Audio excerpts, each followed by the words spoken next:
I blessedly grew up in church thanks to my mom's faith. And there were criticisms from her friends and family members that basically if the church doors were open, she was there. But that was an incredible experience for me as a child to see someone who was not being paid by the church, who just loved the people and the ministries that were happening and wanted to be part of what was going on, because God's kingdom is the most worthwhile thing on earth. So that's the model that I had growing up. And when I was a kid, I was smart, I was studious, I was the kid who could get bonus points in Sunday school because I could spell Methuselah. But I realized in my late adolescence that I did not know Jesus. I did not know God. I knew a lot about God, but I did not know Him. And I am now in a place to recognize that I was ridiculously privileged. We are in cultures that don't just not know God, but they don't know about God.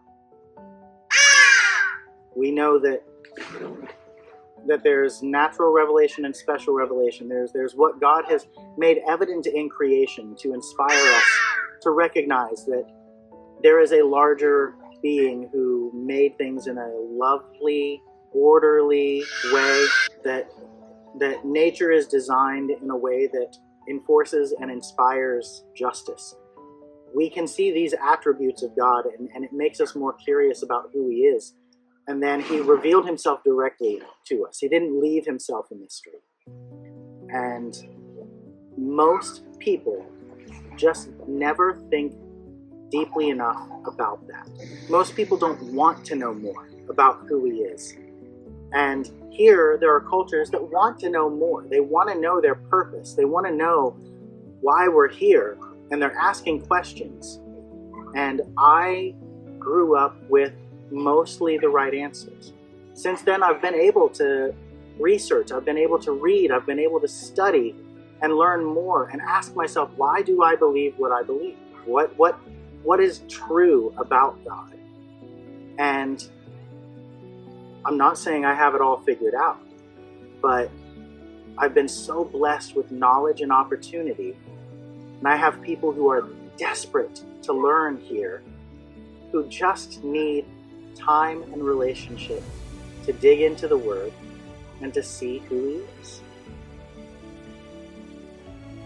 I've said for years that evangelism is not my giftedness, missions is not my calling, but I've really overthought evangelism. I've thought of it as me going out to outsmart someone and show them all the reasons they're wrong and convince them through logic and proof that God is real.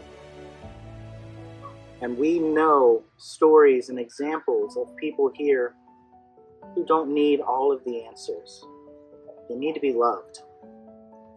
They need people's time. And that's all I want to do now. I want to love these people who want to know more, who are hungry for more.